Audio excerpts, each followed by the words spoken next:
Bani Israel sejak dulu dikenal memiliki sifat-sifat yang buruk, hingga keberadaannya tidak disukai oleh bangsa-bangsa lainnya. Beberapa di antara sifat buruk Bani Israel adalah tidak mau bersyukur atas nikmat yang diperoleh dan membangkang terhadap apa yang diberitakan Allah melalui nabinya. Al-Quran mengisahkan tentang kekufuran Bani Israel setelah mereka diselamatkan Allah dari kekejaman Fir'aun. Allah mengutus Nabi Musa untuk membantu membebaskan mereka dari kekejaman Fir'aun dan menuntut mereka untuk bertauhid. Tetapi setelah mereka lepas dari kekejaman Fir'aun, mereka tidak bersyukur, melainkan mereka malah kembali menyekutukan Allah dan tidak mendengarkan seruan Nabi Musa. Kemudian mereka membuat patung sapi dan menyembahnya kembali.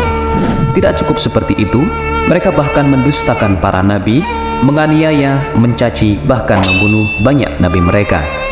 Israel adalah sebuah negara yang didirikan setelah Perang Dunia Kedua, yakni pada tahun 1948 setelah jatuhnya Khalifah Islamiyah dan Inggris yang meninggalkan tanah Palestina.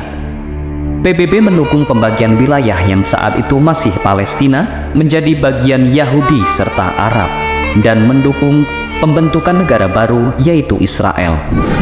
Zionisme adalah sebuah gerakan politik yang didirikan oleh seorang tokoh Yahudi bernama Theodor Herzl.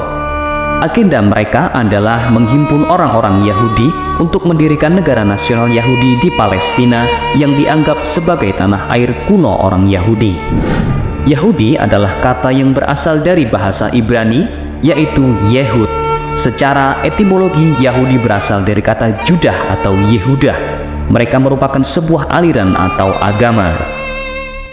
Disinilah terdapat perbedaan antara Zionis Israel dan Bani Israel. Bani Israel keturunan Israel.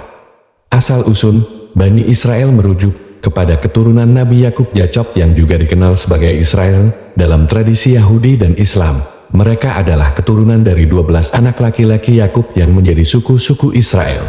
Dalam Islam, Bani Israel disebutkan dalam Al-Quran sebagai komunitas yang diberi banyak petunjuk Allah, termasuk diutusnya banyak nabi seperti Nabi Musa Moses. Mereka juga memiliki peran penting dalam tradisi Yahudi dan Kristen.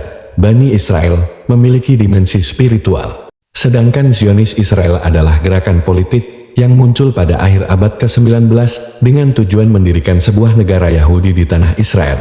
Gerakan ini memiliki akar sejarah dan politik yang terkait dengan pemulangan orang Yahudi ke tanah leluhur mereka. Dalam konteks modern, Zionis Israel merujuk kepada orang-orang yang mendukung eksistensi dan keberlanjutan negara Israel yang didirikan pada tahun 1948 ini melibatkan konsep kedaulatan Israel di tanah yang dianggap sebagai tanah warisan Bani Israel. Zionisme tidak bersifat agamis dan tidak selalu berkaitan dengan keyakinan keagamaan.